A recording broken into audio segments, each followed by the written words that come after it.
Well, hello there everybody, welcome back to the channel. Dodgee Gamer here with another episode of Broken Sword, and as you can see I'm in Nico's apartment. Well, not actually in Nico's apartment, but, superimposed on top of it.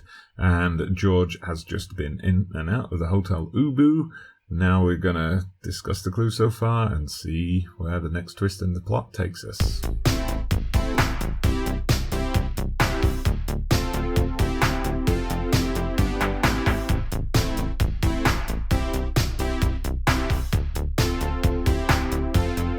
So, where to start, George? Let's start with the manuscript, most important thing. You're just not going to believe what I've found. It's not another part of the clown's costume, is it?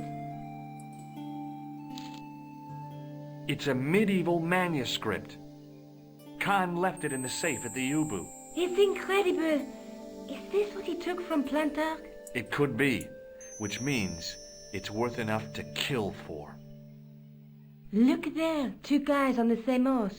Oh yeah, maybe they couldn't afford one each. What of it? Have you ever heard of the Knights Templar? Their official seal was an image of two knights sharing a horse. Whatever this manuscript means, it's connected with the Templars. How come you know about these knights? I learned about them while writing an article on the Crusades.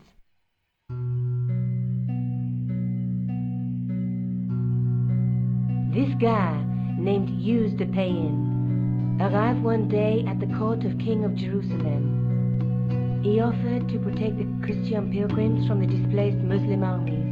The king would be able to guarantee safe transit to Christians in the Holy Land. Safer journeys meant more pilgrims, and pilgrims meant trade and wealth. The Templars proved invaluable to the king as a mercenary army. It was said that they never asked how many the enemy numbered, just where they were.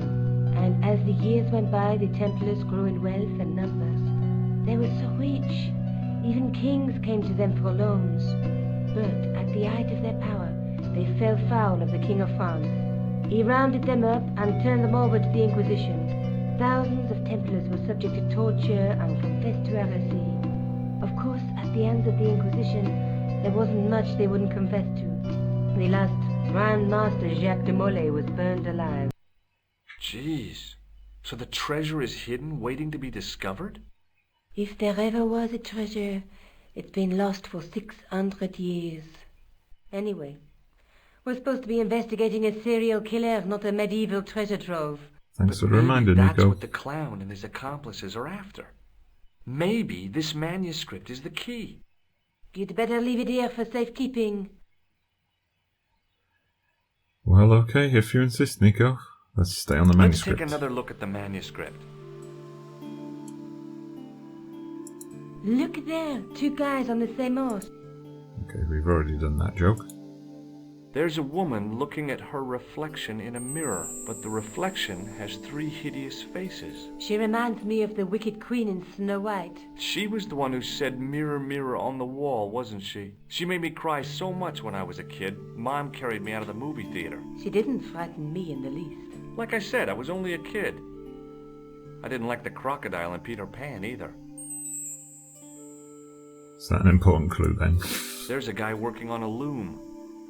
He's weaving a carpet or a tapestry. Or a duvet cover. It's a clue to a place, I reckon. Somewhere famed for weaving and ships. Where folk live in barrels? It beats copper boxes. But There's social a guy commentary with a from sword Nico and and a George bull. there. The only mythological bull I know of is the Minotaur, but he was only half bull. I don't think I'd like to be half a bull, even if it was the bottom half. What's that object between them? It looks like a gem on top of a tripod. A knight with a crystal ball. Now, there's something written on the scroll beside the knight. Yes, but it's written in Latin. Per disciplinum mea lux videbis. By my teachings, you will see the light. You speak Latin? Where did you learn a trick like that? A trick? I studied law, okay? I can read Latin. My, you're touchy. Tell me that Well again. said, Nico. Let's face it, we need help, George. Someone who knows about these things. Who do you suggest? Indiana Jones? I know a guy who specializes in medieval studies. His name is Lobino. Huh. Some stuffy old fossil who gets horny over ancient relics, I suppose. George, Sounds funny. a bit blunt, isn't it? Stereotypical professor you have in mind. Where can I find this Lobino guy? At the Kron Museum. I'll give you the I address. think we've got our next location. Let's show her what else we found. In the killer's hotel room. It's from the Club Alamut. Never heard of it. Is there anything written inside it? No, what were you expecting? If this was a movie, there'd be a clue. A name or an address. That's no use. There aren't even any matches in it. Oh well, I'll keep it as a souvenir. I found this in the killer's room. What is it? A credit card? ID, Thomas Merlin, of the Gruber Electronics Corporation. Never heard of him or the company. We've asked her about all these other things before, haven't we? So Do you have a boyfriend? Not anymore. There was someone.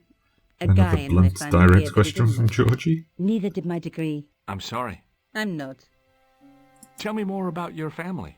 When I was a little girl, I used to spend the winter with my grandfather and grandma. They were the best times, warm and safe in their tiny cottage. My grandfather rolled cigarettes while grandma made hot chocolate and cakes. One day, he stopped his scrolling. He put the lid back on his tobacco jar and took me in his arms. I laughed and wriggled, but he hushed me to be silent. With his unshaven chin all scratchy in my ear, he told me his secret. What did he say?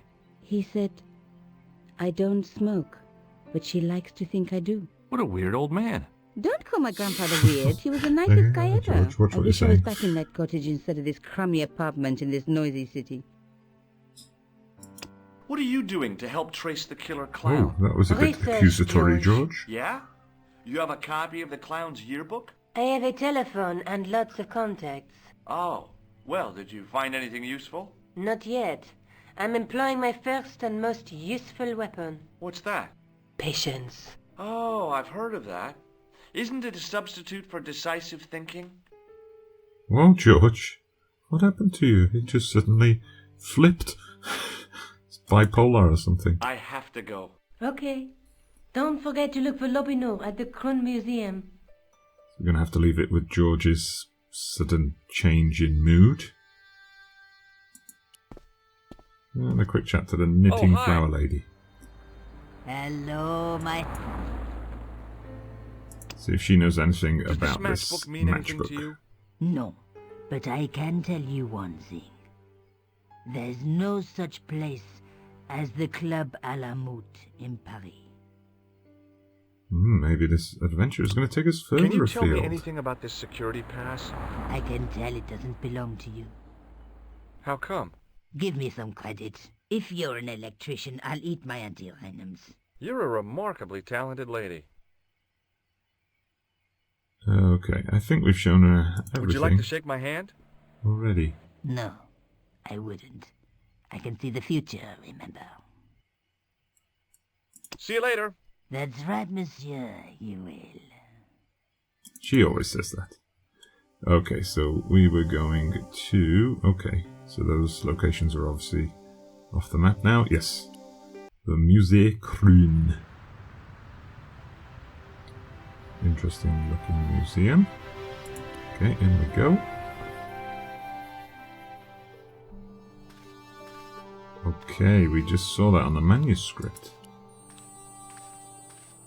In Tripod. the case was a spindly tripod, blackened with age and pitted with rust. It was identical to the tripod pictured on the manuscript. A notice identified it as 15th century from Western Ireland. It had been found in Lochmarn at the site of a Knights Templar preceptory. Ireland! What's that? This tripod was found in Ireland. I will have to ask you to keep your voice down. I'm sorry, I was excited. As I reached toward the display George. case, a shrill piping filled the air. I froze, then tried to get myself together and act nonchalantly. No, monsieur. No, et no. Okay.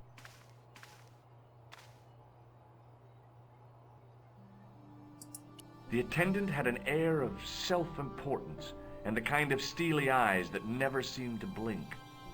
Pardon me. Oui, monsieur? That's the look of a young John Cleese, if you ask me. Are you Lobino? Oh, no. Fancy you mistaking me for him. No. I am the deputy custodian. But Lobino does work here. Work? I wouldn't go so far as to call it that. He studies here most days, but as you can see for yourself, not today. Alright, and off we go with the questions. Tripod. Can you give me any further information about the tripod? Certainly, monsieur. It's infamous. That tripod, that belonged to John Dee.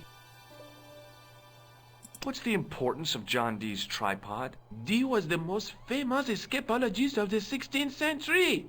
The Houdini of his time. Don't you mean alchemist? Escapologists use ropes, chains, and handcuffs, not tripods. Well, whatever he was, that is the tripod he used in his experiments. What kind of experiments did John Dee perform with his tripod? Oh, the usual. Didn't you study chemistry at school? Yeah, but we skipped over thaumatology.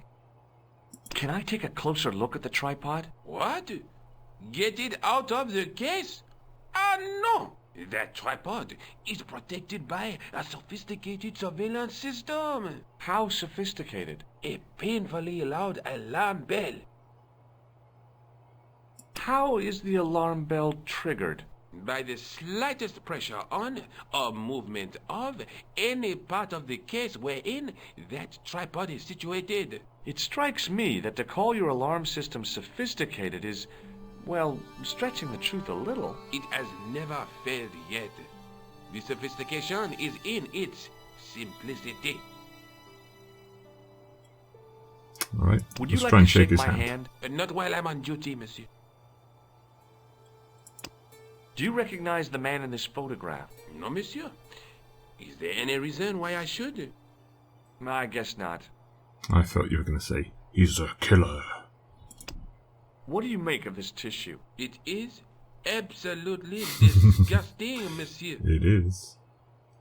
You weirdo, George. Do you recognize this red nose? I don't think so. It's one thing I love with these games, just showing various characters What all does these this bizarre tool objects, mean to just you? to see what they That say. belongs They've in always a got museum. something Pardon? scripted It's as well. a priceless historical artifact, if I am not mistaken. No, it's a plain old tool for lifting drain covers. Have you ever heard of the Club Alamut? Oh no, I don't frequent places like that. Do you recognize this ID pass? No. Okay. Got through those pretty quickly. Do you know anything about the Knights of the Temple? No, sir. Not a sausage. The sign on the tripod says it was found at a Templar preceptory. It does? Yeah. It doesn't mention John Dee at all. Most remiss. You don't know anything about the tripod, do you? No, I don't. I never had much of a start in life. Okay, we got him to I owe fess a up little pretty quickly. education I gained to my uncle. He was an optician, but he also doubled as the village school teacher. He taught me the alphabet. Well, 19 letters of it. The bottom row of the chart was too small even for him to read, so he left them out. Why don't you start over and enroll for adult education? You know, I never thought of that. Do you think if I studied art and did all my homework, I could be a professor of history? At your age? Dream on. Oh, wait to crush his dreams, George. He's done alright learning English, despite his lack of education. Do you know anything about medieval manuscripts? Not me, monsieur. I am no scholar, though people often mistake me for one. It is the uniform, I guess. They see the clothes. They are impressed. And they ask you to park their cars? They ask me to park the... No. They assume I am an authority on the exhibits in my care. Whereas you know next to nothing about history. Of course not. All I am saying is, I am no scholar, not like Monsieur Lobino. Okay. Thanks for your help. Our conversation's done then. Let's see what else have we got to look at here. A metal rod attached to the wall was connected to the window.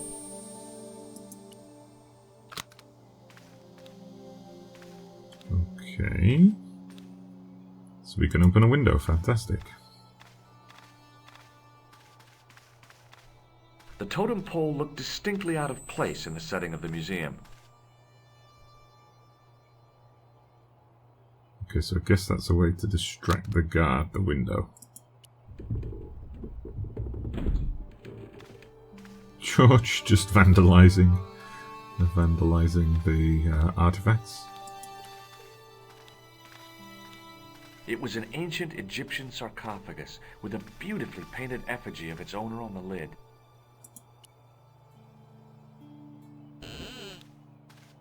Leave it alone. That closet is over 3,000 years old. Closet? It's a sarcophagus. Come on, George, don't make fun of people's lack of English.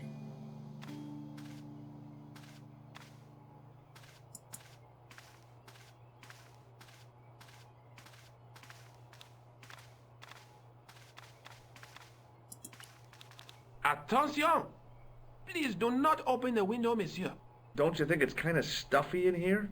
Better stuffy than dead. What's the problem? Fumes from car exhausts? Not just that, monsieur. There's a new burger bar opened up across the street. The Laughing Buffalo. So what's the problem? They cook their burgers on a charcoal grill, and the fat falls on the open flames. The amount of organic compound and smoke particles released is astounding. Since they opened, local air pollution has doubled, and it stinks like a funeral pyre. That is why I keep the windows closed. Okay, pretty specific reason.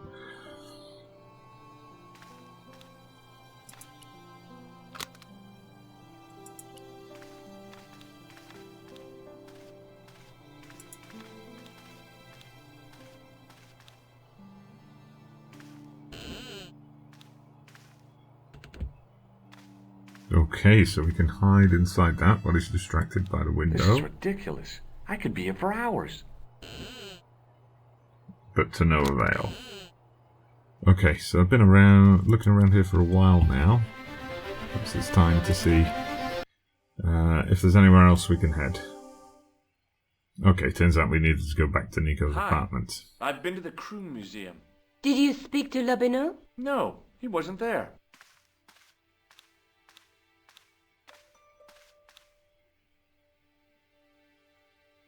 Okay, let's tell her about the tripod. I found the tripod. Where? In the museum. It belonged to the Templars. It was dug up in Ireland at a place called Loch Marne. I have heard of Loch Marne. I read an article about the castle. Take a look for yourself. A popular gossip magazine. You read that rubbish? No, I write it. Professor George, Nigel you're Pegram really putting your foot in it this episode. excavating the medieval castle at Loch Marne. That's strange. What? He resigned his chair at Durham University in order to devote his time to the excavation. Not only that, but he canceled the filming of a 4th series of his popular television program. This site at Loch Marne must be awful important to him. He's a professor of history. They're all cuckoo. All the same, I'd like to talk to this Professor Pegram. How do you feel about a trip to Ireland? Disappointed. Huh? That I won't be going. I want to follow up the Bellotta case. If you really think Pegram's dam is important, why don't you visit Loch Marne? On my own? I'm not so sure about that. Where is Ireland exactly? Oh, come on, George. So you're happy to vacation in Paris by yourself, but you don't want to go to Ireland alone? You don't even know where it is. What kind of American are you? Have you found out any more about the murders? Well, it may be nothing, but both the clan's victims visited Paris earlier this year. When? The 2nd week of July. They were both here at the same time. Did they meet? I don't know, but I can't imagine it was coincidence. An important new clue. Well, it looks I like have to go. we're Okay, off to Ireland. I'll see you later. So we're going to leave today's episode there. Thank you so much for watching, everybody. It's been a pleasure. Please hit that like button if you've enjoyed today's episode. Subscribe to the channel if you haven't done so already. And I'll see you soon as we make our way to Ireland.